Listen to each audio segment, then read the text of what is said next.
A lo largo de los siglos han surgido grandes imperios y civilizaciones. Sus creadores han gobernado naciones, regiones y continentes durante cientos, incluso miles de años. Algunos de los grandes legados y logros de estos imperios se han perdido en el tiempo, pero de lo que han dejado en rocas y ruinas podemos rescatar sorprendentes historias.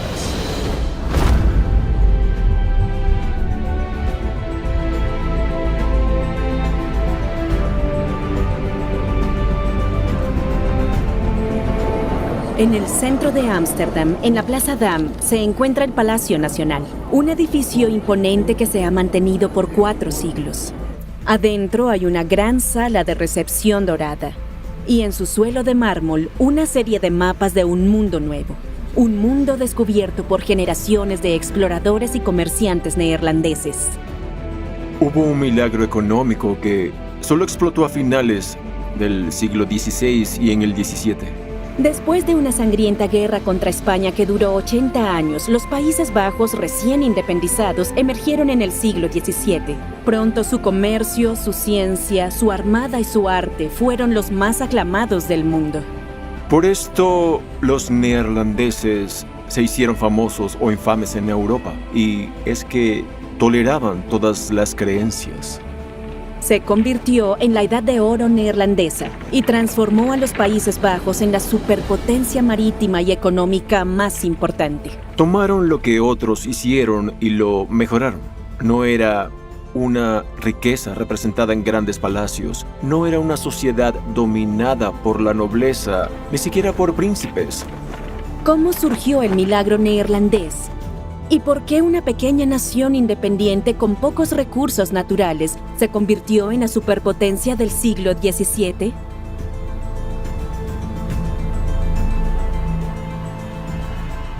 Edad de Oro neerlandesa. La revuelta de los Países Bajos contra los españoles en la segunda mitad del siglo XVI creó una nueva nación que se convertiría en una superpotencia marítima internacional. Su red comercial consiguió el monopolio de las especies exóticas y otros bienes de Asia. No desesperes, no perdones a tus enemigos, porque Dios está con nosotros. Episodio 2. El Imperio Neerlandés.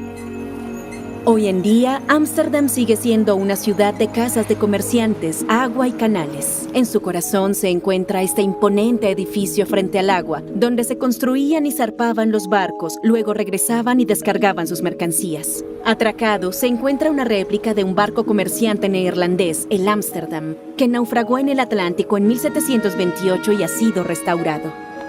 El imperio neerlandés derivaría la mayor parte de su influencia en el control de las rutas internacionales de envío marítimo, a través de puestos fronterizos. Con pocas excepciones, la mayoría de las posesiones ultramarinas del imperio neerlandés consistía en fuertes costeros, fábricas y asentamientos portuarios.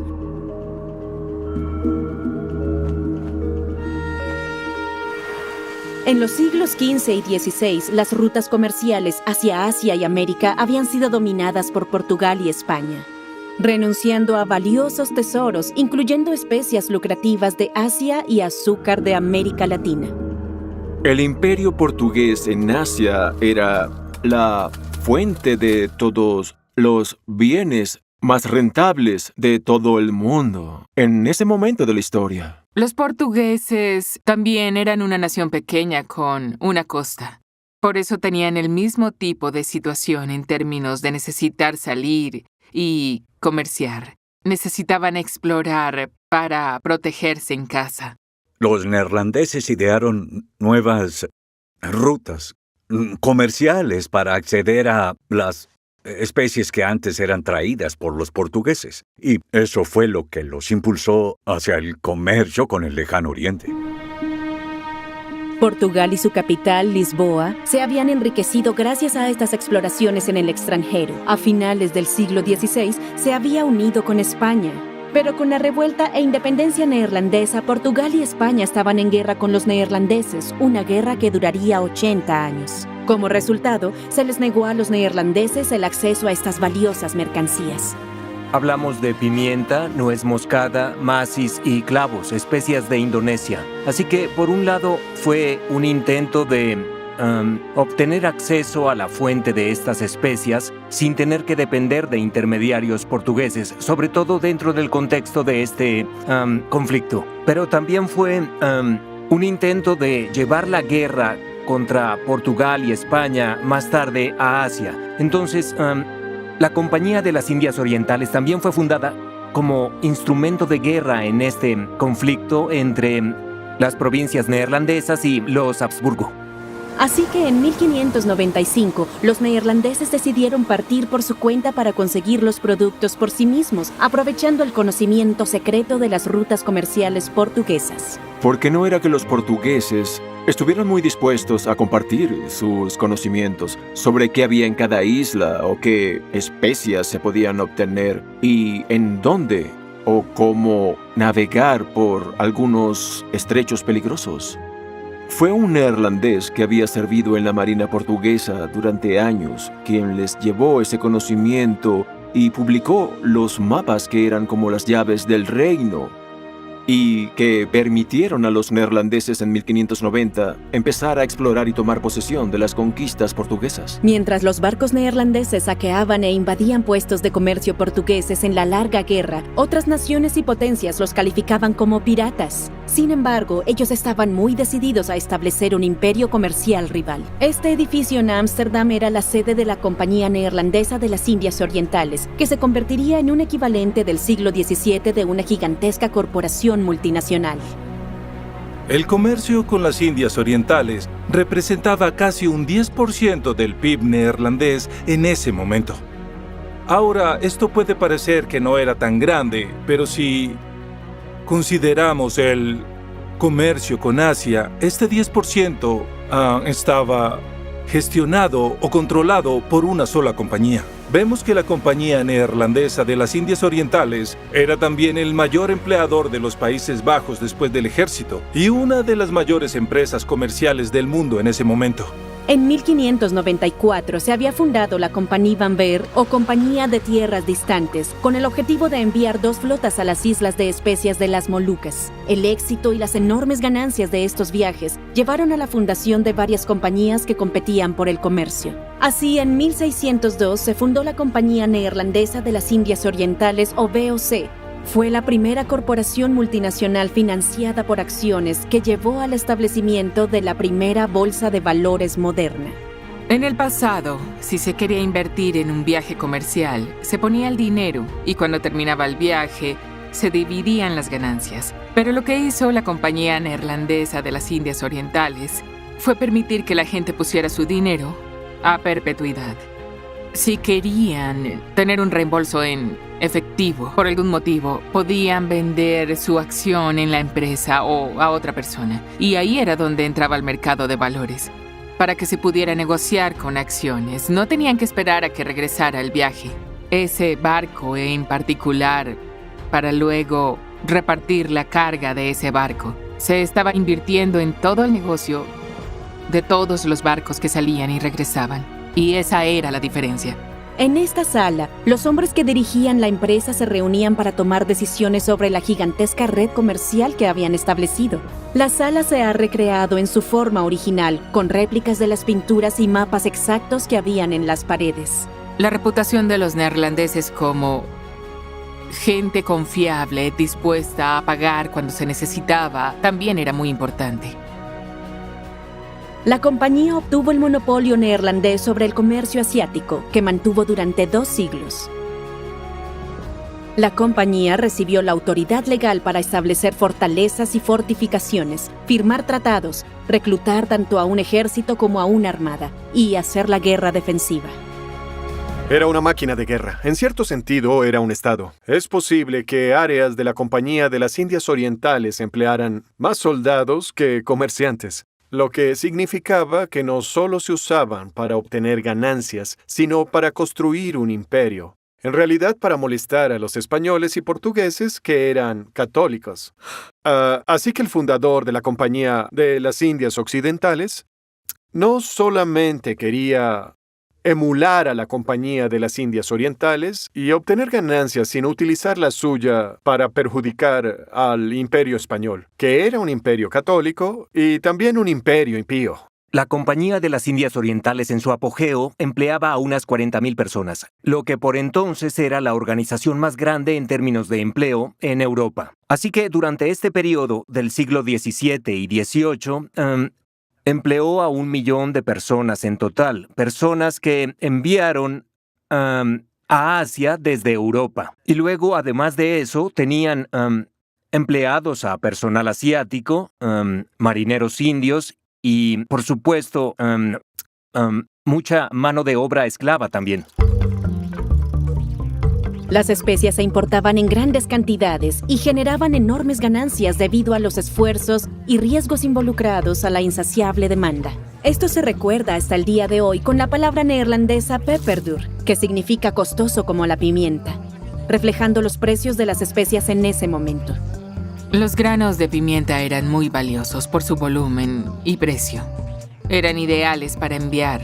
Se podían tener cosas como maderas tropicales, sedas, el té, porcelanas, especias. Y luego también se podía enviar cosas como porcelana sin pintar y hacerla pintar en los Países Bajos, lo que se quisiera hacer. La forma en que la gente cocinaba cambió debido a las especias. La moda cambió debido a las sedas y los algodones. La forma en que socializaban cambió debido al consumo de té y café en tazas de porcelana. Entonces hubo un conjunto cambiante de patrones de consumo, lo cual tuvo un impacto cultural muy importante que llevó a un cambio en los gustos del consumidor e hizo que clases medias emergentes en Europa compraran. Y eso era lo que la Compañía de las Indias Orientales suministraba. El imperio neerlandés floreció en un periodo en el que otros imperios estaban en apuros. En la mitad del siglo XVII, los británicos y franceses estaban en una guerra civil y los neerlandeses aprovecharon la oportunidad. Tenían una estrategia económica y una comercial con la que tuvieron mucho éxito. Podían enviar cosas económicas a largas distancias y de esta forma fueron exitosos. Mientras tanto, al otro lado del Atlántico, los neerlandeses tuvieron éxitos efímeros en Sudamérica tratando de controlar el lucrativo comercio de azúcar y las plantaciones en Brasil. En 1630, los neerlandeses ocuparon el asentamiento azucarero portugués de Pernambuco, anexando las plantaciones de azúcar que lo rodeaban.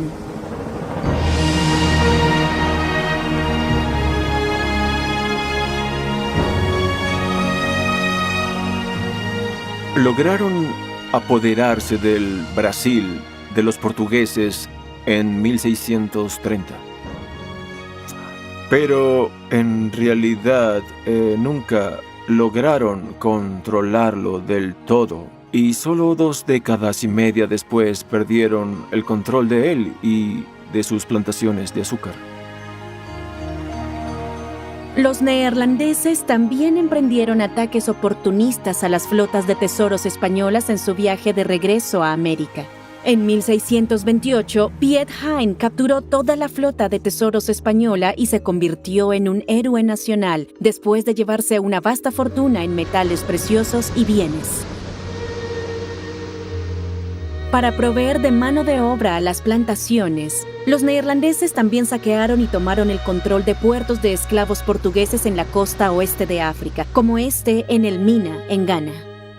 Mientras sus proyectos sudamericanos fueron de corta duración, los neerlandeses disfrutaron de éxito a largo plazo en el Caribe. En 1621 se creó la Compañía Neerlandesa de las Indias Occidentales y se le otorgó un monopolio de 25 años sobre aquellas partes del mundo no controladas por su contraparte de las Indias Orientales. Para 1650, la Compañía de las Indias Occidentales controlaba con firmeza el comercio de azúcar y el de esclavos y había ocupado varios territorios del Caribe. La esclavitud no fue abolida en las colonias neerlandesas del Caribe sino hasta 1863, mucho más tarde que Gran Bretaña y Francia. A finales del siglo XVII y el XVIII, los neerlandeses asumieron el papel de comerciantes de esclavos y se beneficiaron de los imperios de otros en las Américas, suministrando esclavos que trabajaban en las plantaciones del Caribe y Sudamérica.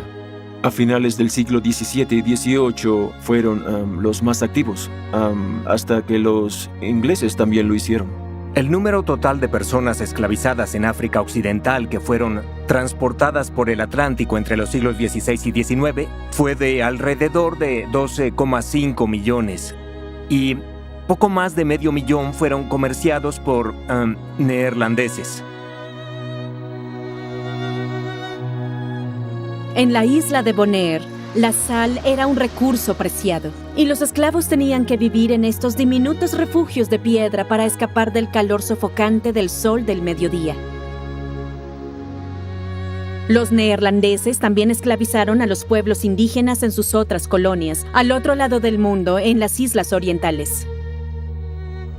Era la norma que los sirvientes dentro de la Compañía de las Indias Orientales tuvieran esclavos trabajando en sus casas, y además la compañía también tenía esclavos que empleaban, sobre todo en obras de construcción, pero también en minas, y luego con el azúcar una vez que comenzó a producirse en Java. Así que sí, la esclavitud fue fundamental para toda la empresa colonial neerlandesa. No podemos entender la empresa colonial neerlandesa sin la esclavitud.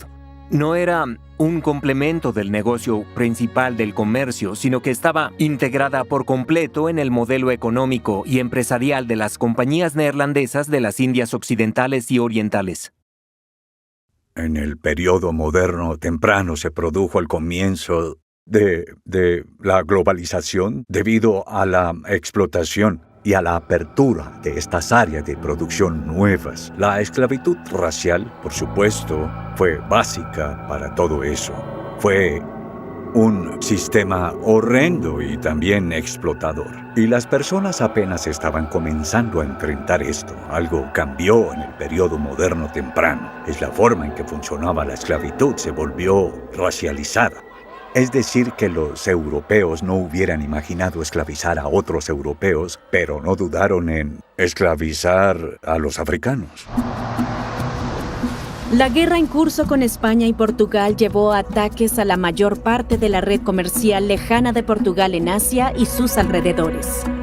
En Asia, los neerlandeses tuvieron un gran éxito saqueando las posesiones portuguesas. Malaca al final cayó en 1641, luego Ceilán en 1658 y Cochín en 1662.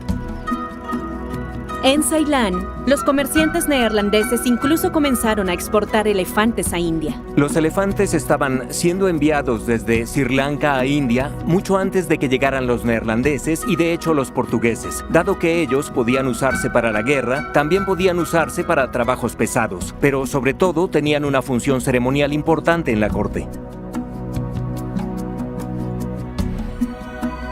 Eran las personas que podían controlar el envío de estos animales tan grandes y por supuesto muy pesados, que también consumían enormes cantidades de alimentos y necesitaban cuidadores especiales, por lo que se requería mucho conocimiento y una logística adecuada. A partir de la segunda mitad del siglo XVII, la Compañía de las Indias Orientales controlaba la mayor parte de las áreas costeras de lo que ahora es Sri Lanka y pudo subcontratar la caza y el amaestramiento de elefantes. Y después, de forma anual, la población de esa parte del norte de Sri Lanka tenía que proveer elefantes a la compañía, entre 100 y 120 anualmente. Ellos luego los enviaban a India, algunos para la venta y otros como regalos diplomáticos a los gobernantes indios, incluyendo miembros de la corte mogol del norte de India. No solo enviaban elefantes, sino también caballos que venían de Persia, telescopios, espejos, armas y anteojos. Sí, incluso anteojos, es decir, diferentes formas de tecnología de Europa se presentaban a estos gobernantes junto con productos de lujo de la región asiática en general. La VOC también sirvió como una especie de empresa de transporte que se podía contratar en el Océano Índico para llevar productos desde India hasta Indonesia o incluso Japón. Eso fue una parte muy rentable de la Compañía de las Indias Orientales. Una de las cosas que los hizo tener una mentalidad internacional fue que invertían en otros países, en diversas compañías y proyectos y comercios. Se podían ver cosas como acciones de compañías inglesas que se negociaban en la bolsa de valores neerlandesa.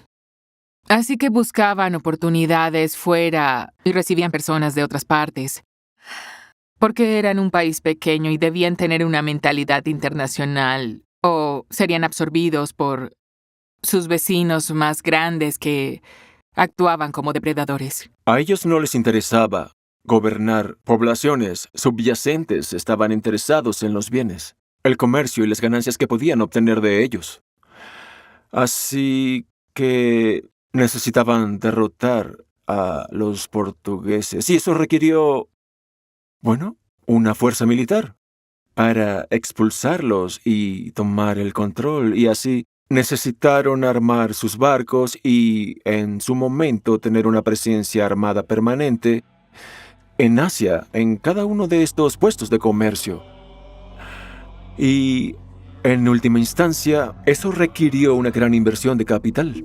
Y es por eso que la Compañía Neerlandesa de las Indias Orientales no fue rentable en sus inicios. No podían tomar todo y huir. Tenían que luchar. Los neerlandeses no tuvieron éxito en sus ataques a Goa, la capital del Imperio Portugués en el este, en 1603 y 1610. En 1646, los neerlandeses intentaron tomar la colonia española en Filipinas.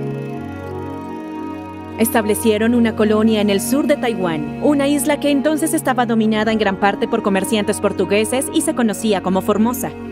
Los neerlandeses se enfrentaron con la dificultad de que los asiáticos no quisieran ninguno de sus bienes manufacturados. Los asiáticos no querían ninguna de sus exportaciones. Lo que querían era dinero en efectivo, lingotes, oro y plata. Para comerciar con el lejano oriente había que ser capaz de pagar por los bienes que se estaban importando, y la única forma de hacerlo en la era moderna temprana era exportando metales preciosos, sobre todo plata, hacia el lejano oriente, y por supuesto esta provenía de las Américas.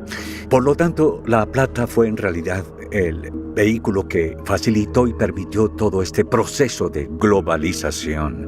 Y los españoles, durante un tiempo, en el siglo XVI, pudieron obtener plata de las Américas, y eso les funcionó bien y fue lo que les permitió comprar especias en el lejano oriente durante el siglo XVI. En el siglo XVII, los neerlandeses no estaban consiguiendo plata del imperio español con el que estaban en guerra, así que terminaron desarrollando un sistema muy complejo de comercio intraasiático entre diferentes partes de Asia, suministrando a cada uno lo que querían, y la tan importante plata venía de Japón, y así iba el sistema.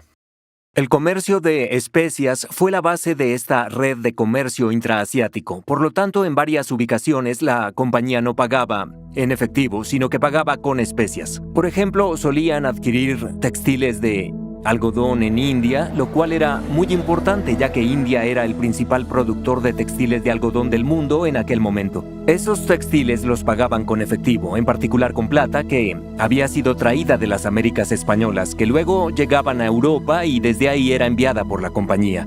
Con esos textiles, la compañía iba a Indonesia a comprar especias que luego serían vendidas en otros lugares y comerciaban, por ejemplo, con otros metales preciosos como la plata, el oro o el cobre, en China y Japón. Luego los utilizaban de nuevo en otras partes de Asia para comprar productos que luego se enviaban de regreso a Europa. En 1641, los neerlandeses lograron establecer un puesto comercial en una pequeña isla en el puerto de Nagasaki, en Japón. Esto se convirtió en el único lugar oficial de comercio entre Japón y el mundo exterior, durante un periodo de 200 años. Hoy en día, Nagasaki es un importante centro industrial. Debido a su enorme expansión en el último siglo, la isla original de Dejima en el mar ha sido absorbida por el desarrollo y la recuperación de tierras. Todos los edificios modernos que se habían construido en Dejima han sido demolidos y reemplazados por reproducciones hechas con meticulosa precisión de los edificios neerlandeses originales.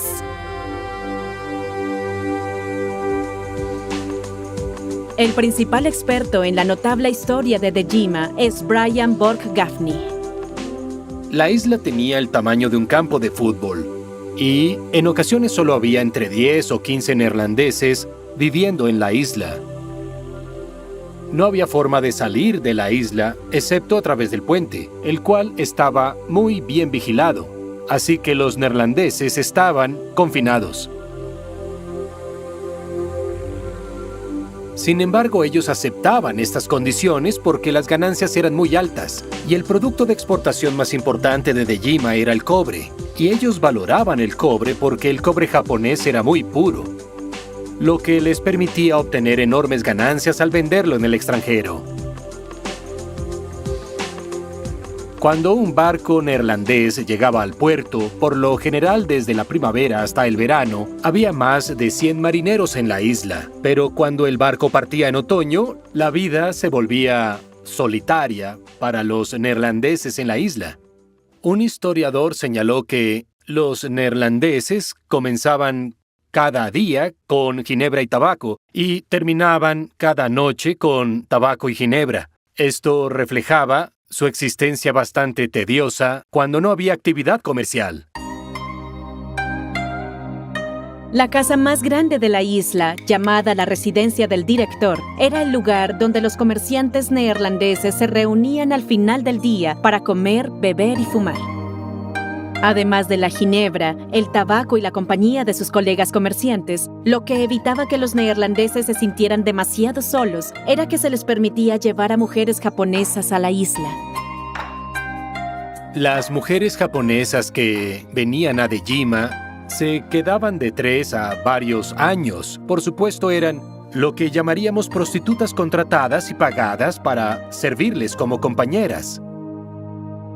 Pero la realidad es que forjaban relaciones muy cercanas con los neerlandeses, tenían hijos y vivían con sus familias en la isla. Tenemos conocimiento, por ejemplo, de un médico neerlandés llamado Martin Remer, que tuvo una cortesana en su habitación por 3 días. Al parecer no quería que se fuera, pero ella se fue y él dejó una nota en su escritorio diciendo que si no podía vivir con la mujer que amaba, entonces no podía seguir viviendo. Y desapareció, y el director en ese momento lo reportó como desaparecido, y en ese instante hubo una gran conmoción en Nagasaki buscando a este neerlandés por las calles y el puerto. Resultó que había saltado el muro, tal vez con la intención de ahogarse, pero terminó cayendo en un barco chino donde fue descubierto. Este es otro ejemplo de cómo muchos de los neerlandeses que estaban en un punto crítico aquí buscaban el consuelo de las mujeres japonesas en esa situación. Por su parte, los japoneses obtuvieron valiosas ideas sobre la cultura y la tecnología europeas a través de sus tratos con los neerlandeses.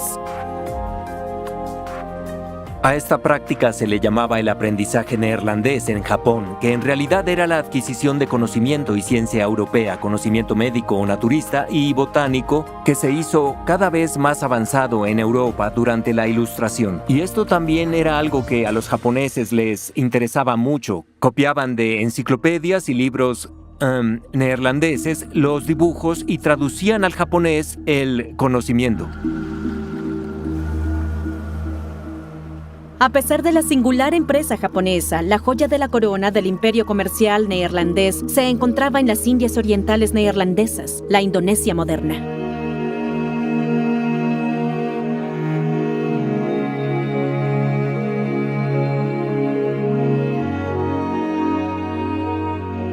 Mientras que los neerlandeses podrían comportarse como humildes comerciantes en los antiguos y poderosos reinos ermitaños como Japón y China,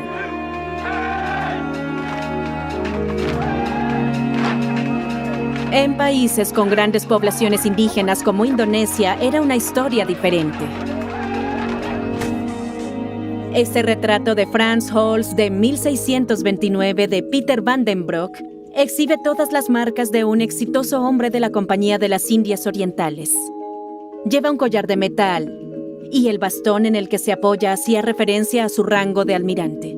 La cadena de oro alrededor de su cuello era un regalo de la compañía. Van den Broek estuvo al frente de las conquistas neerlandesas a principios del siglo XVII que implicaron la esclavitud e incluso el exterminio de personas en las Indias Orientales. El arquitecto de este plan fue este hombre, Piet Cond, fundador de Batavia y gobernador general de las Indias Orientales durante 2 términos. Bajo las órdenes de Cond, se penetraron numerosos actos de destrucción de las Islas de las Especias, incluyendo una infame masacre aquí, en la isla de Banda, en 1621.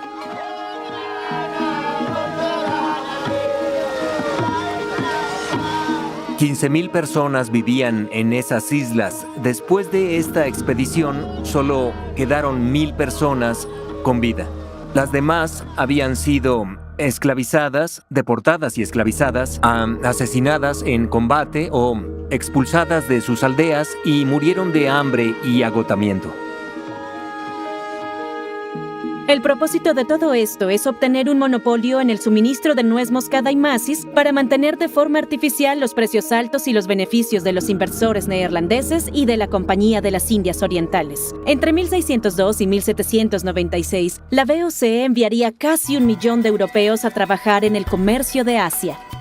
Hablaríamos de 1 millón de personas transportadas desde Europa hasta Asia durante 2 siglos, y solo 1/3 de ellos volvieron a casa. Es decir, 2/3 murieron, ya fuera durante el viaje o durante su estadía en Asia. A veces, al final de su contrato, se quedaban como ciudadanos libres, pero la tasa de mortalidad era de verdad muy alta. Sobre todo en el siglo XVIII en Batavia,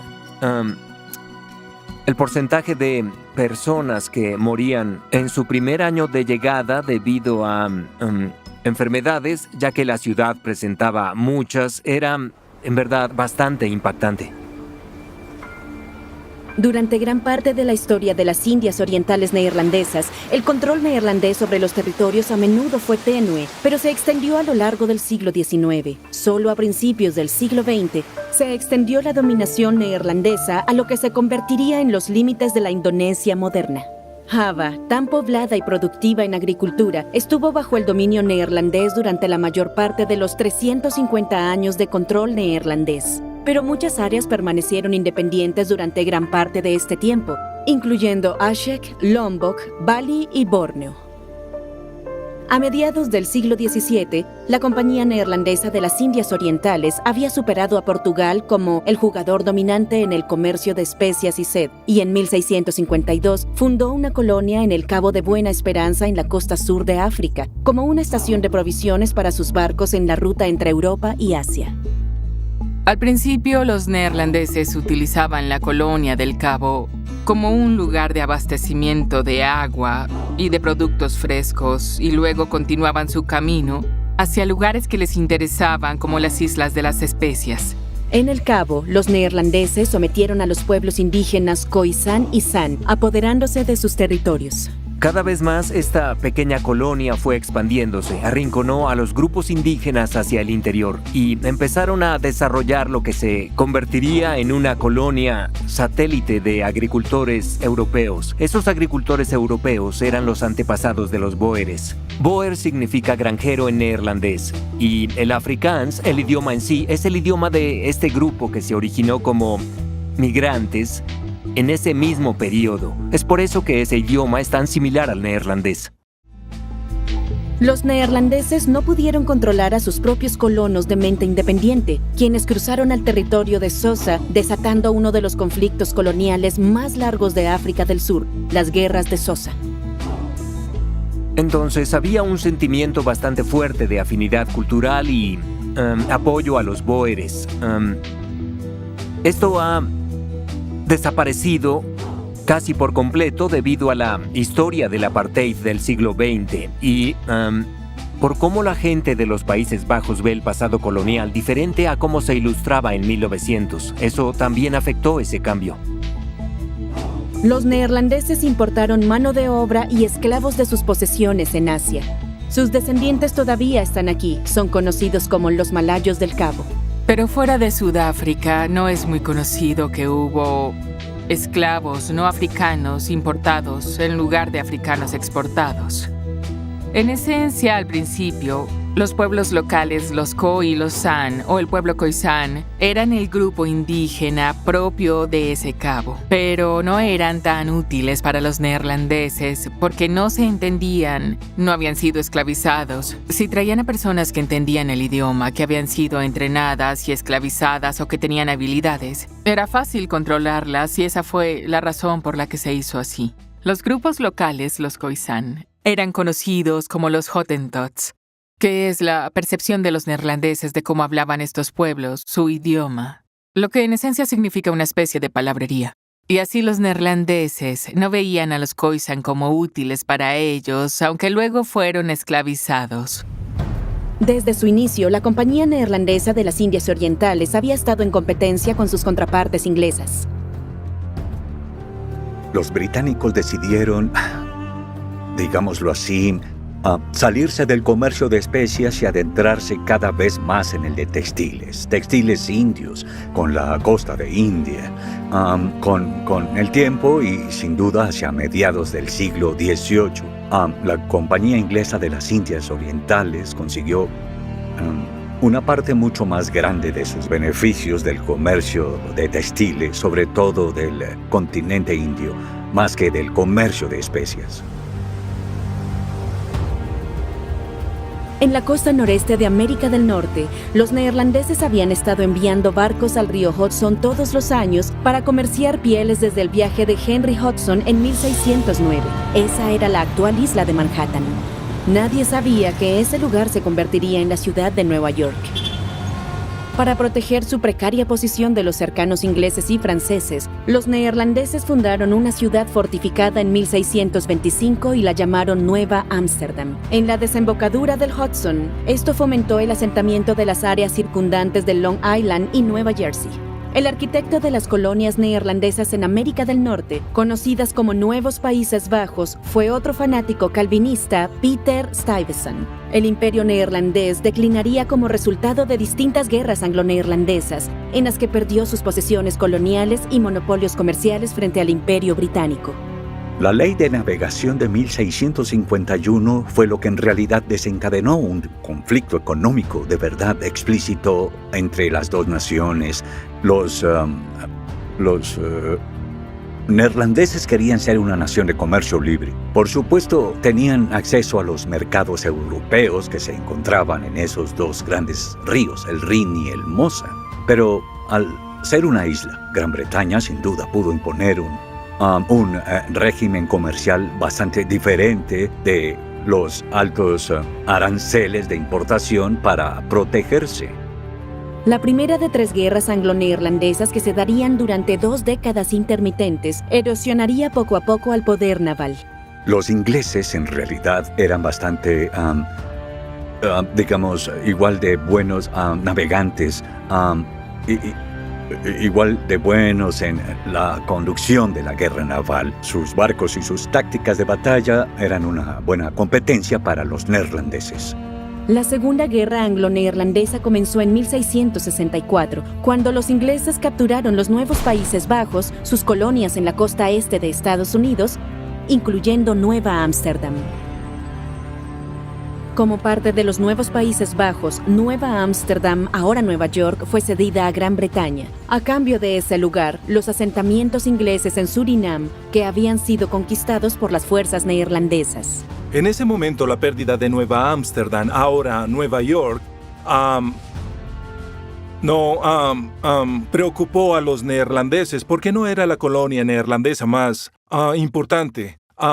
Durante el acuerdo de paz, los neerlandeses obtuvieron las plantaciones de Surinam de los ingleses y eso parecía ser un buen trato. Renunciar a Manhattan y al futuro Nueva York y cambiarlo por una zona pantanosa en las Guayanas fue un gran error. Pero en ese momento, por supuesto, parecía un buen trato porque el territorio de Surinam era más grande, era una plantación pantanosa e insalubre. Solo cuando Nueva York se convirtió en la ciudad que es hoy, a los neerlandeses, por supuesto, les gustó pensar que alguna vez fue una posesión suya.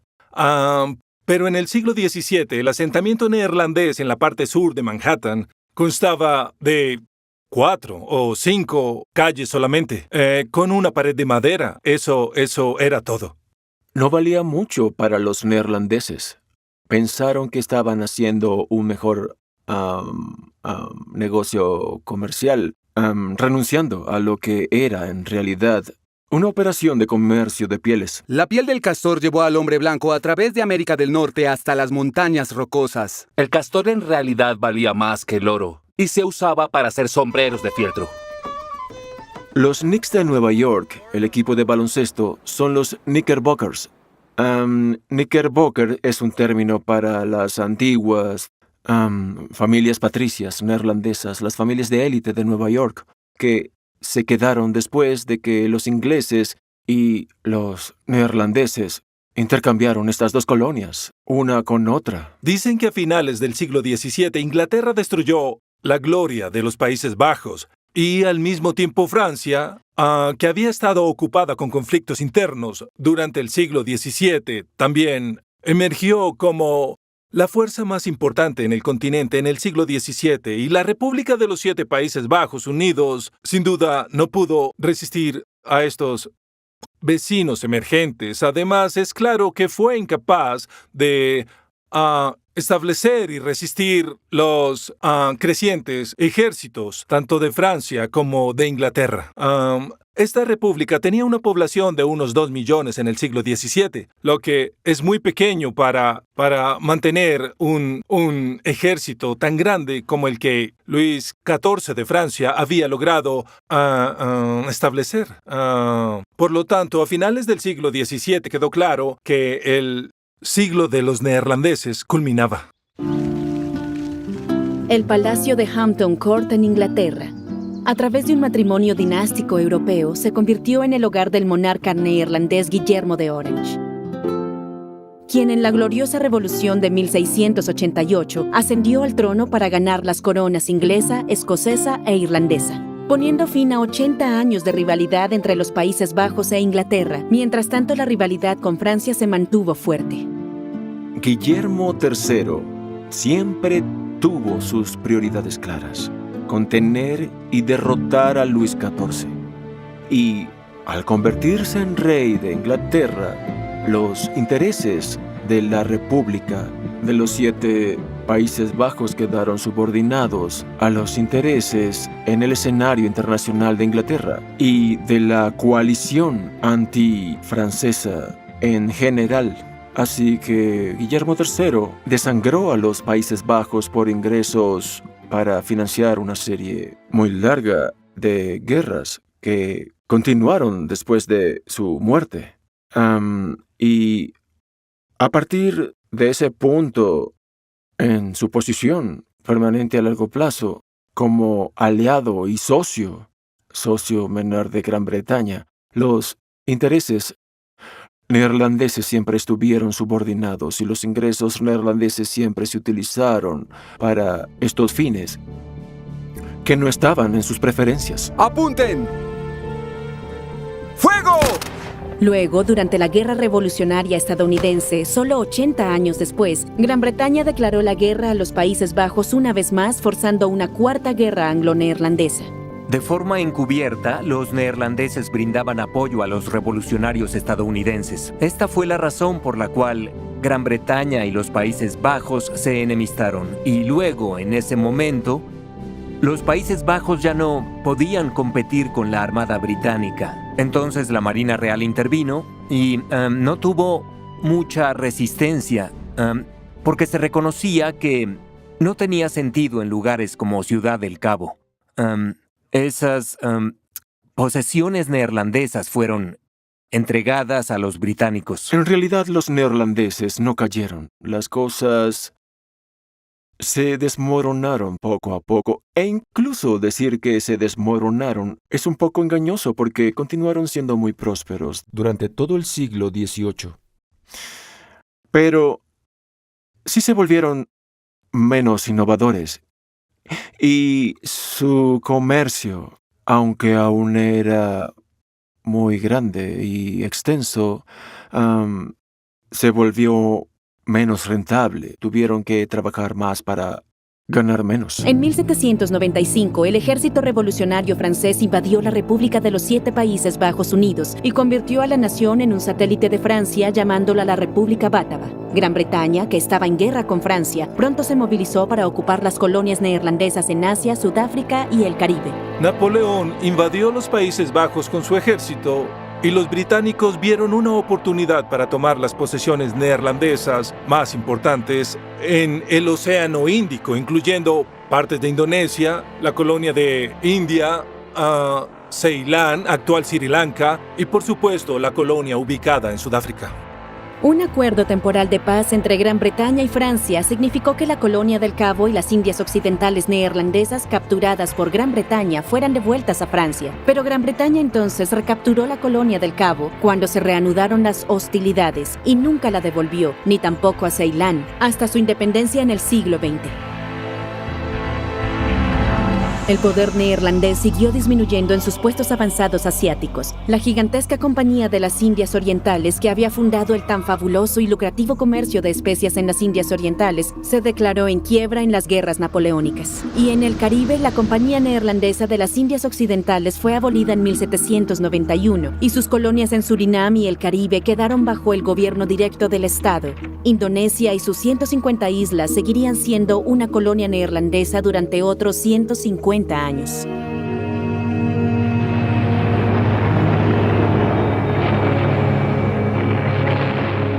Pero en enero de 1942, Japón invadió la joya de la corona. La subsiguiente ocupación japonesa de Indonesia durante el resto de la Segunda Guerra Mundial produjo el desmantelamiento fundamental de las estructuras económicas, políticas y sociales del Estado colonial neerlandés. Los japoneses alentaron y respaldaron el nacionalismo indonesio, en el que se crearon nuevas instituciones indígenas.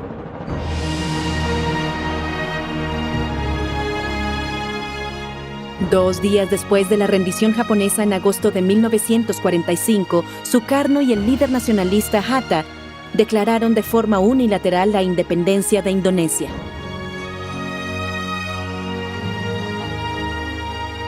Durante la siguiente década, Indonesia celebraría su propia Edad de Oro, con el carismático Sukarno siendo recibido por líderes de todo el mundo.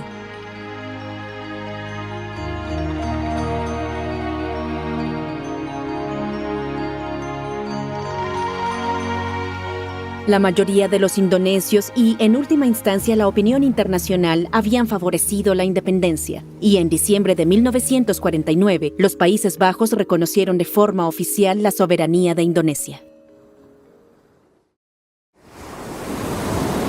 Pronto los antiguos estados esclavizados y las plantaciones en el Caribe también recibieron diversos grados de autonomía e independencia, y los sentimientos anticoloniales han prevalecido desde la década de 1960. Los neerlandeses están muy dispuestos a aceptar los terribles y atroces crímenes del pasado relacionados con los pueblos indígenas y la explotación de los recursos de partes alejadas del mundo. A los británicos esta idea los incomoda y los pone ansiosos. De verdad que sí. La modesta herencia de la Edad de Oro, que ahora ya no llamamos la Edad de Oro, aún no tenemos otro término. Todavía estamos pensando en uno. Fue un experimento histórico muy interesante de cómo lidiamos con el pasado. Ahora estamos en el proceso de reinventar el pasado. Y creo que aún hay motivos para estar orgullosos de las cosas que lograron los neerlandeses. Es algo bastante impresionante arriesgar la vida para ir al extranjero y navegar para descubrir nuevas tierras. Pero no podemos estar orgullosos de la explotación de otras personas para obtener beneficios. ¿Cómo manejar eso? ¿Y cuál es nuestra posición hacia nuestro pasado? Eso está abierto a debate y estamos definiéndolo aún.